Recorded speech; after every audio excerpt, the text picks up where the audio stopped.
Assalamualaikum warahmatullahi wabarakatuh. Perkenalkan, nama saya Sekar Pandarwangi. Saya akan menerangkan tentang apa itu ilmu falak.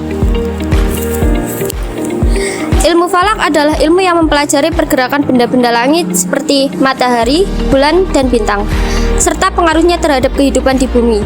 Biasanya, ilmu ini digunakan dalam konteks penentu waktu sholat dan penjadwalan kalender Islam.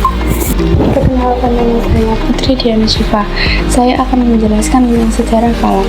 Sejarah falak atau astronomi dalam tradisi Islam mencakup perkembangan ilmu pengetahuan mengenai benda-benda langit dan fenomena astronomi dari masa awal peradaban Islam hingga saat ini. Berikut adalah garis besar sejarah falak. 1. Awal mula atau abad ke-8 hingga ke-10 Masehi. Ilmu falak mulai berkembang pesat selama periode kekhalifahan Abbasiyah.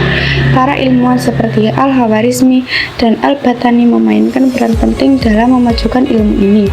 Mereka melakukan pengamatan langit, mengembangkan tabel astronomi, dan memperkenalkan metode baru untuk menentukan waktu dan arah kiblat.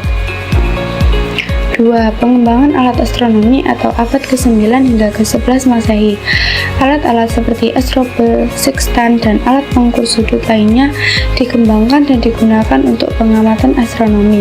Para ilmuwan seperti Al-Farghani dan Ibni Al-Haytham juga memberikan kontribusi besar termasuk dalam bidang optik dan mekanika. 3. Penyebaran dan pengaruh atau abad ke-12 hingga ke-14 Masehi. Pengetahuan falak menyebar ke Eropa melalui penerjemahan karya-karya ilmuwan muslim ke dalam bahasa Latin. Ini membantu memajukan ilmu astronomi di barat dengan nama-nama seperti Gerard of Cremona yang menerjemahkan karya-karya penulis. Perkenalkan, nama saya Muhandis Islami. Saya akan melanjutkan sejarah ilmu falak. 4. Era modern abad ke-15 hingga ke-17 Masehi. Selama periode ini, meskipun fokus utama ilmuwan muslim mungkin bergeser, dasar-dasar yang ditetapkan selama masa kejayaan astronomi Islam tetap mempengaruhi ilmu pengetahuan dan teknologi astronomi. 5. Perkembangan kontemporer. Saat ini, falak masih penting dalam konteks keagamaan, terutama dalam penentuan waktu sholat dan arah kiblat. Selain itu, banyak lembaga pendidikan dan organisasi Islam yang terus mempelajari dan mengembangkan ilmu falak dengan menggunakan teknologi modern. Falak terus berfungsi sebagai jembatan antar ilmu, pengetahuan, dan praktik keagamaan, menunjukkan warisan ilmiah yang kaya dari tradisi Islam. Kenalkan, nama saya Faisal Rashad atau bisa dipanggil Fes. Saya akan menjelaskan tentang sejarah perkembangan falak di Nusantara. Di Nusantara, perkembangan ilmu falak dimulai pada abad ke-13 dengan kedatangan Islam melalui pedagang dan ulama dari Timur Tengah dan India. Berikut adalah garis besar sejarahnya. 1. Kedatangan Islam. Para ulama Islam yang datang ke Nusantara memperkenalkan ilmu falak untuk keperluan penjadwalan waktu sholat dan penentuan arah kiblat. 2. Penyebaran melalui kesultanan.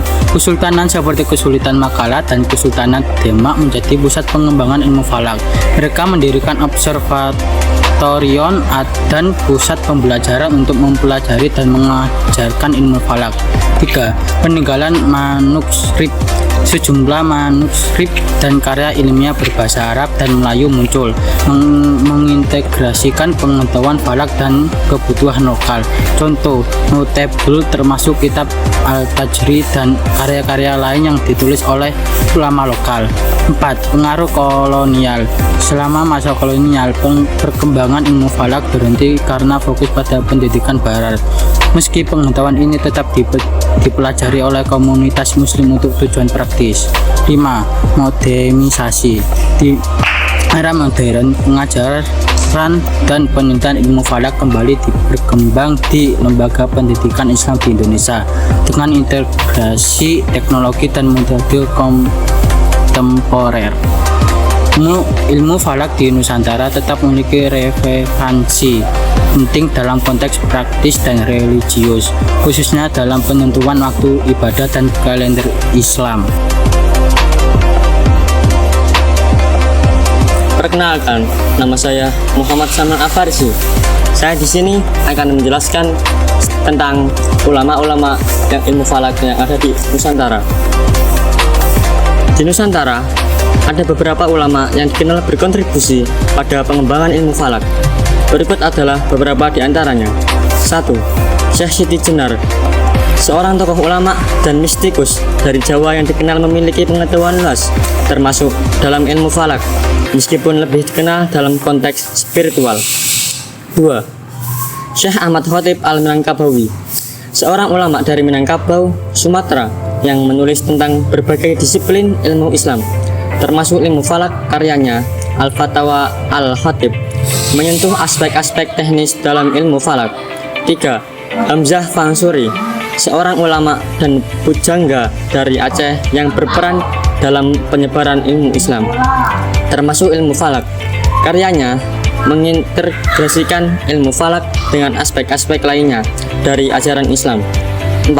Syekh Muhammad Natsir, selain dikenal sebagai seorang pemimpin politik dan reformasi, Syekh Muhammad Natsir juga memiliki pengetahuan dalam ilmu falak dan ia berperan dalam modernisasi pendidikan Islam di Indonesia.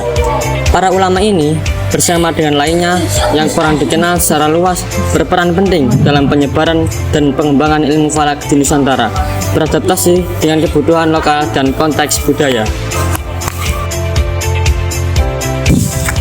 Perkenalkan, nama saya Dinda Fitri Ervina. Saya akan menjelaskan tentang peranan ilmu falak terhadap penentuan waktu sholat. Ilmu falak berperan dalam penentuan awal sholat dengan cara menghitung waktu-waktu sholat berdasarkan posisi matahari dan benda langit lainnya. Pengetahuan ini digunakan untuk menentukan awal waktu masuknya sholat.